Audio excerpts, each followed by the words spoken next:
సింహాసనం. ఈ సినిమా గురించి మనం ఎన్నిసార్లు చెప్పినా కొత్తగా ఏవో ఒక అనుభవాలు మన మిత్రులు మనతో పంచుకుంటూనే ఉంటారు, మనం మాట్లాడుకుంటూనే ఉంటాం. మార్చి 21, 1986 బహుశా ఇదే రోజున అందరూ చూసి ఉంటారు మన ఫ్యాన్స్ అందరూ. 144 సెక్షన్లు. చాలామంది మిత్రులు చెప్తున్నారు వైజాగ్లో మొదటి షోకి వెళ్ళాము, టిక్కెట్లు దొరకలేదు, అర్ధరాత్రి దాకా వెయిట్ చేసి మరీ చూసి వచ్చాము. ఆ పెనుగులాట్లో చేతులు విరిగిపోయినాయి, చొక్కాలు చినిగిపోయాయి. కానీ ఇన్ని కష్టాలు పడి థియేటర్లోకి వెళ్ళిన తర్వాత ఆ మొదటి సీన్, ఆ ఓపెనింగ్ సీన్లు, ఆ తర్వాత క్లైమాక్స్లు, మధ్యలో వచ్చే బేలేలు, ఆ తారాగణం, ఆ కథ, ఆ మాటలు, ఒక గ్రాండియర్, ఒక సూపర్ స్టార్ యాక్టరు డైరెక్టర్గా మారి తీసినటువంటి అద్భుత చిత్రరాజు. ఆ తర్వాత ఈ మధ్యకాలంలో అప్పటి బాహుబలి అని పోల్చడం ఒకటి. అప్పటి బాహుబలి కాదు, ఇప్పటి సింహాసనంగా చెప్పాలి బాహుబలి. ఎందుకంటే ఒక భారీగా పద్మనాభ స్టూడియోస్లో సెట్లు వేసి, ఏది టెక్నాలజీలు, హై అండ్ క్రెయిన్లు లేని టైంలోనే ఇవన్నీ చేసి అలాంటి సినిమా తీశారు అంటే అది ఎంత గొప్ప విషయం. మనకి ఈ రోజునంటే కావాలంటే మనం 100 అడుగుల ఎత్తునైనా సరే, ఎంత పెద్ద నిర్మాణాన్నైనా ఈజీగా ఒక 10 నిమిషాల్లో నిలబెట్టగలం. కానీ అప్పట్లో మరి అవన్నీ కుదిరేవి కాదు కదా. అయినా కూడా కృష్ణ గారి కళకి అనితర సాధ్యమైనటువంటి మద్దతునిచ్చినటువంటి ఇద్దరు సోదరులు, ఘట్టమైన సోదరులు అండదండలతో కృష్ణ గారు ట్రిపుల్ రోల్ చేశారు, నటుడిగా, దర్శకుడిగా, నిర్మాతగా కూడా.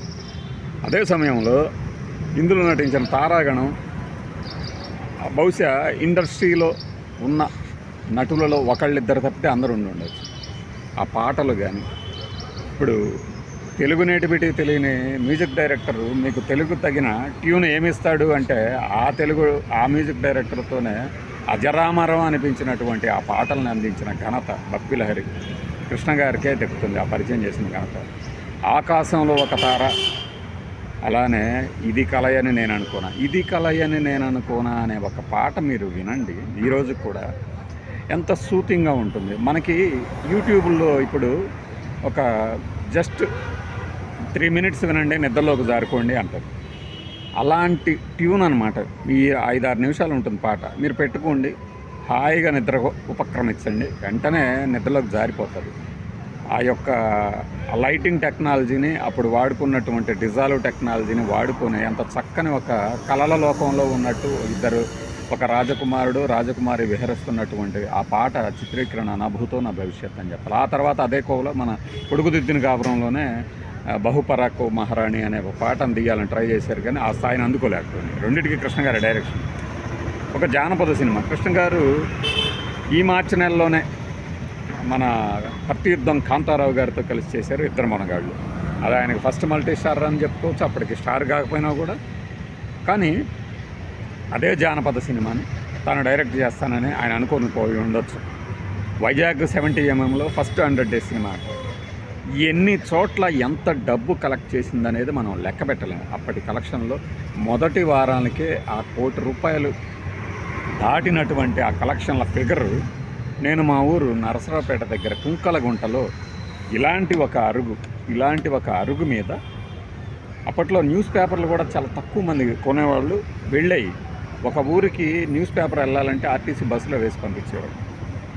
అక్కడ మేము పిడుగురాళ్ళలో ఉంటూ ఉండగా ఒక బస్సు మారి అడ్డ రోడ్డు దగ్గర ఆ సినిమా పోస్టర్లకు సంబంధించిన, సినిమా పోస్టర్ కాదు, సినిమా పత్రిక, డైలీ న్యూస్ పేపర్లో సినిమా పత్రికలకు సంబంధించిన ప్రకటనలు చూస్తూ ఉంటే ఒక వ్యక్తి వచ్చి అడిగాడు ఆ ఊర్లో, అతను ఎలా ఉంది సినిమా అని. బాగుందంట కదంటే, ఏం బాగుంది అంటే, అదేంటి ఆ చిన్న వయసులోనే నాకు ఈ సినిమాల పరిజ్ఞానం, వాళ్ళ భాష ఎలా తెలిసి వచ్చిందంటే చదవడం వల్లనే. ఆ మంచి మాస్ మసాలాలు అవి ఇవి ఉన్నాయంట కదా అంటే, ఏమన్నాయి అన్నాడు అన్నమాట. రెడ్డే, వాళ్ళందరూ కృష్ణ ఫ్యాన్సే.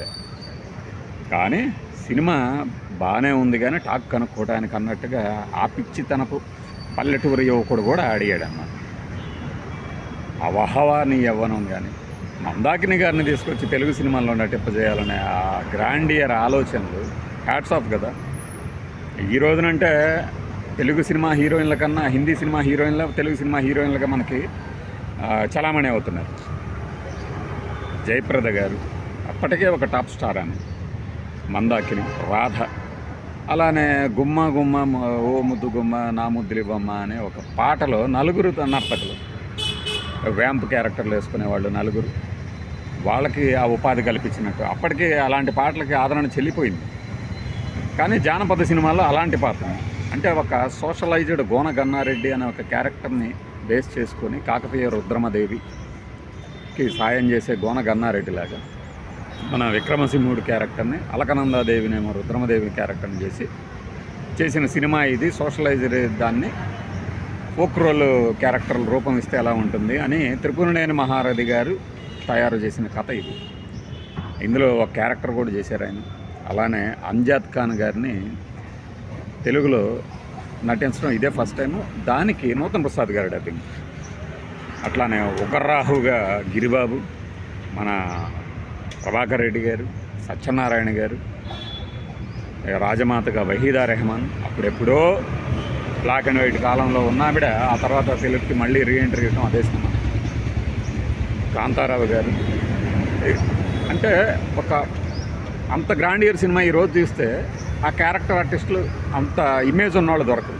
ఎవరినో ఒకళ్ళని తీసేసుకొని మనం చక్కగా నటింపజేయచ్చు, బాగానే ఉంటుంది. కానీ ఒక ప్రతి చిన్న క్యారెక్టర్ కూడా సిఎస్ రావు గారు చేశారు. ఏది మన మంత్రివర్గానికి సంబంధించి ఒక తీర్పు ఇవ్వాలంటే ఒక సభ ఏర్పాటు చేసి దాన్ని సభాధ్యక్షులు అనవచ్చు.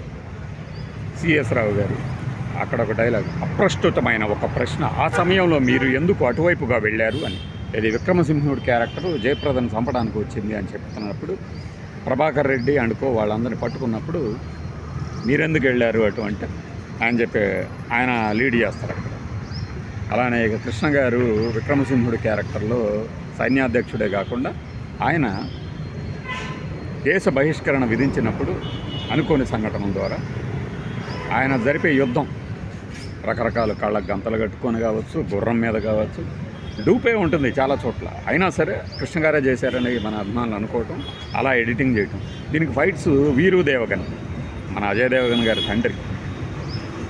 అలానే మీకు మ్యూజిక్ వచ్చేసి బప్పిలహరి గారు. అంటే హిందీ తారాగణాన్ని, హిందీ వాళ్ళ టెక్నీషియన్లు కూడా మన తెలుగు వాళ్ళు సమర్థవంతంగా వాడుకున్న చరిత్ర అది సింహాసనం. ఇంకా ఆ తర్వాత చాలామంది వాడుకుందామని ట్రై చేశారు కానీ కుదరలా. ఎందుకంటే మన పద్మాలయ బ్యానర్కి ఉన్నటువంటి ఇమేజ్ అది. వరుసగా 3 హిట్లు తీశారు ఒకే సంవత్సరం. అసలు హిందీ ఇండస్ట్రీలో ఒక సినిమా తీయాలంటేనే సంవత్సరంన్నర పట్టేది. ఇంకా నేను తక్కువ చెప్పాను, 3 ఏళ్ళు పడుతుంది అంటారు. ఈలోపు క్యారెక్టర్లు చేంజ్ అవుతుంటారు, వాళ్ళ రూపురేఖలు మారుతుంటాయి. అయినా కూడా అలాంటప్పుడు మన తెలుగు కథల్ని హిందీకి తీసుకెళ్ళి 3 సూపర్ హిట్లు కొట్టిన ఘనత పద్మాలయ.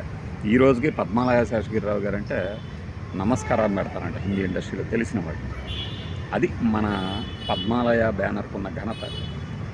పెద్ద హీరోలతో తీయాలన్నా, భారీ బడ్జెట్తో తీయాలన్నా నన్ను కొట్టిన వాడు లేడు అని సగర్వంగా శేషగిరిరావు గారు ఎందుకు చెప్తారంటే కృష్ణ గారి తాలూకు ఆలోచనలు. ఏదైనా చేసేద్దాం, మనకు తిరుగులేదు కాదు, ఇక ఆలోచనే ఉండదు. నేను ఆంధ్రభూమిలో 91, 93 మధ్యలో ఒకటి చదివాను, చిన్న టిడ్బిట్స్ లాగా వేస్తూ ఉంటారు. కృష్ణ గారి దగ్గర హీమ్యాన్ క్యారెక్టర్ మీరు కనుక చేస్తే అంటే మన దగ్గర చేస్తే గీస్తే ఉండదు, చేసేయటమే అన్నారు. అంతటి తెగింపు, అంతటి ముందుకు దూకే ఉత్సాహం. చాలామంది ఈ మధ్య కామెంట్లు పెడతా ఉంటారు, ఆయన ఏదో డబ్బులు కూడా తీసుకోరట, వచ్చేస్తే ఒప్పేసుకుంటారంట, ఆడితే హీరోగా నిలబడతారు, లేకపోతే లేదు క్యారెక్టర్లు చేసుకోవచ్చని. ఎవడు చెప్పాడరా మీకు? ఆయన హీరో ఎలిమెంట్ అది. అందుకే ఆ చరిత్ర సృష్టించడం జరిగింది. ఈ రోజుకి కూడా ఆయన ఇండస్ట్రీ నుంచి మానేసి దాదాపు 7 ఏళ్ళైనా ఆయన గురించి మాట్లాడుకుంటాం. యాక్టివ్ రోల్స్ చేయడం మానేసి 15 ఏళ్ళైనా ఆయన గురించి మాట్లాడుకుంటాం. కృష్ణ గారు మన మధ్య లేకపోవడం అనేది భౌతికంగానే మన మనసులో ఎప్పటికీ ఉండిపోతుంది. ఆ విషయం అందరికీ తెలుసు, ఫ్యాన్స్ అందరికీ. ఈయనకేం తెలుసు, నేను సీనియర్ అభిమాని. నువ్వు సీనియర్ అంటే నీ పుట్టకథ ద్వారా నువ్వు ఎప్పుడో పుట్టావు, అప్పటి నుంచి చూస్తున్నావు. ఆ తర్వాత పుట్టిన వాళ్ళు చూశారు, ఆ తర్వాత పుట్టిన వాళ్ళు చూస్తారు, ఇంకా అభిమానులు అవుతారు. అంత మాత్రం చేత నాకు భుజం మీద బిరుదుంది, నాకు స్టార్ వేశారు అంటే కృష్ణ గారితో వ్యక్తిగతంగా పరిచయము, సన్నిహితంగా మెలగడం మీకు అదృష్టం అయి ఉండొచ్చు. అంత మాత్రం చేత ప్రతిదీ నేను చెప్తేనే అంటే కుదరదు. విగ్రహావిష్కరణలు చేసుకోవటం మంచిదే, అలా అని చెప్పేసి అక్కడ విగ్రహావిష్కరణ చేసిన వాళ్ళే టాపు అభిమానులు అంటే అభిమానానికి కొలవద్దలు ఎక్కడున్నాయి? ఏ స్కేల్ ఉంది కొలవడానికి? నేనే గొప్ప అభిమాని అని చెప్పడానికి? ఉంటారు కొంతమంది గుడ్డిగా అభిమానించే వాళ్ళు ఉంటారు, అద్భుతంగా అభిమానించే వాళ్ళు ఉంటారు. ఎవరు ఎలాంటి వారైనా all time super hit, all time greatest Telugu cinema అంటే మాత్రం సింహాసనాన్ని కూడా చెప్తారు ఆ కోవలో. ఎందుకు అంటే ఆ పాటలు కానీ, ఆ మాటలు కానీ అది అలా కుదిరిందనమాట. ఫస్ట్ డైరెక్షన్లో ఒక హీరోకి అలాంటి సినిమా పడటం అనేది, అప్పటికి జానపదాల ట్రెండ్ పోయింది. 86లో జానపదం ఎవరైనా అసలు అనుకోగలరా? ఒక్క నరసింహారాజు, శివకృష్ణ మాత్రం తీస్తూ ఉన్నారు. నేను ఆ సినిమాలకే అభిమాని. మన శివకృష్ణ గారి మంత్రదండం ఇట్లాంటి సినిమాలు వస్తే తెగ ఎంజాయ్ చేసేవాడిని. నరసింహారాజు గారి ఏమో గంధర్వ మోహిని, రకరకాల పేర్లు ఉండేవి కదా, జగన్మోహిని ఇలాంటి వాటి కోసం కూడా ఎగబడి చూసేవాళ్ళు జనాలు. మా నర్సరాపేట సత్యనారాయణ థియేటర్లో ఒకరోజు మామూలు సినిమాలు చూసి చూసి బోరు కొట్టిందని మదన కామరాజు కథ అనే సినిమా చూడటానికి వెళ్ళినప్పుడు క్యూ నేల క్లాసు నుంచి థియేటర్ నుంచి బయటికి దాదాపు ఒక 500 మీటర్ల దాకా ఉంది. అంటే మన తెలుగు ప్రేక్షకులు సినిమాలు అంటే చెవి కోసుకుంటారు. సినిమా మన జీవితంలో ఒక భాగం కాబట్టి అలా మరి అలాంటి భాగంలో తనకంటూ చరిత్ర సృష్టించుకున్నారు కృష్ణ గారు అంటే అది అనితర సాధ్యం. ఏదో 20-30 సినిమాలు చేసేసి మా అంత తోడలేరని ఆ 20-30లో ఒక 15-16 ఫ్లాపులు. అందుకే మీరు యూత్, మీరు యంగ్ ఎందుకు కృష్ణ గారిని అభిమానించు. ఇప్పుడు మహేష్ బాబు ఉన్నారు, లేదంటే ప్రభాస్ ఉన్నారు అంటే అది అనుభవించిన వాళ్ళకి తెలుస్తుంది. వీళ్ళనే అభిమానిస్తాం, వాళ్ళనే అభిమానిస్తాం, కానీ వాళ్ళనే చూస్తూ పెరిగాము, వాళ్ళ నుంచే కొన్ని నేర్చుకున్నాం. చాలామంది పాత తరం సినిమా హీరోలను చూసి చాలామందిని చాలా నేర్చుకున్నారు. డిసిప్లిన్ కానీ, పద్ధతిగా బతకడం కానీ, ఒకళ్ళని ఇన్స్పిరేషన్గా తీసుకోవడం కానీ, ఒక కుటుంబ పెద్ద ఎలా ఉండాలి, లేదు ఒక యువకుడు ఎలా ఉండాలి, ఒకరి డ్రెస్సింగ్ సెన్స్ ఎలా ఉండాలి, ఇవన్నీ నేర్చుకున్నారు. మరి ఇప్పటి హీరోలను చూసి కూడా నేర్చుకోవాలా? మీరు చెప్పండి. అందుకే సింహాసనం సినిమా, సరే సినిమా గురించి మాట్లాడితే ఇవన్నీ ఎందుకంటే కృష్ణ గారి అభిమానులుగా కృష్ణ గారి తాలూకు అనుభవాలే కాదు, సినిమాల సక్సెస్లే కాదు, ఇంకా ఇలాంటివి ఎన్ని సెంటర్లో అలా రిలీజ్ అయింది. ఇది 154 సెంటర్లో రిలీజ్ అయింది. ఇది సూపర్ హిట్. అప్పట్లో అది ఒక రికార్డు. అలానే 41 సెంటర్లో షిఫ్టులతో 100 రోజులు ఆడింది. కొంతమంది కాదన్నారు. నేను అప్పుడే చదివాను శివరంజన్లో కృష్ణ గారిని అడగడం జరిగింది. అసలు ఒక టాప్ స్టార్ని ఇంకొక విలేకరి ఈ సినిమా డెఫిసిట్తోనే ఆడించారంట, నిజమే కదా మాచర్ల లాంటి సెంటర్లో అని అడిగే ధైర్యం చేయగలరా? అంత అవకాశం ఎవరన్నా ఇవ్వగలరా? లేదు అని కృష్ణ గారు చెప్పారు. ఆడిచ్చుండొచ్చు, చాలా చోట్ల కాదు కానీ కొన్ని చోట్ల డెఫిసిట్తో ఆడిచ్చుండొచ్చు. ఎందుకు అంటే ఆ సినిమాకు ఉన్న రికార్డ్స్ని మనం ఎందుకు డిస్టర్బ్ చేయాలి అని. అట్లా అనుకుంటే కృష్ణ గారి సినిమాలు చాలా తీసేసారు. ఆ విషయాలు తెలుసు, ఈ విషయాలు తెలుసు. మరి కొంతమంది హీరోల దగ్గరికి అసలు ముందు ఒక టాప్ స్టార్ ఆయన ముందు ఏమేమి ప్రశ్నలు అడుగుతారో ముందు పెడితే కానీ మాట్లాడేవాడు కాదు. అలాంటి హీరోలతో పోల్చుకున్నప్పుడు మన హీరో గారు మనకి ఎప్పటికీ గర్వకారణం కదా. ఇది సింహాసనం గురించినటువంటి ఒక జ్ఞాపకం. నేను చిన్నప్పుడు ఆ హవాని యవనం ఇప్పటికీ ట్రాక్టర్లు వరకు మైక్ సెట్లు ఉంటాయి, ఆ పాటలే వినిపిస్తాయి. పాత ఎప్పుడు మధురం జ్ఞాపకమే కదా. అది ఇంకా సినిమా ఫోటోలతో కలెక్షన్లతో ఇంకొక వీడియో కుదిరితే పెడదాము. లేదంటే ఇదే మనం సింహాసనం 1986 నుంచి ఇప్పుడు 86 నుంచి అంటే 96, 2006, 2016, 2026 దాదాపు 40 ఏళ్ళు అవుతుంది. 40 ఏళ్ల సింహాసనం ఇప్పటికీ ఎవరు అధిరోహించలేని ఒక చరిత్ర. బై.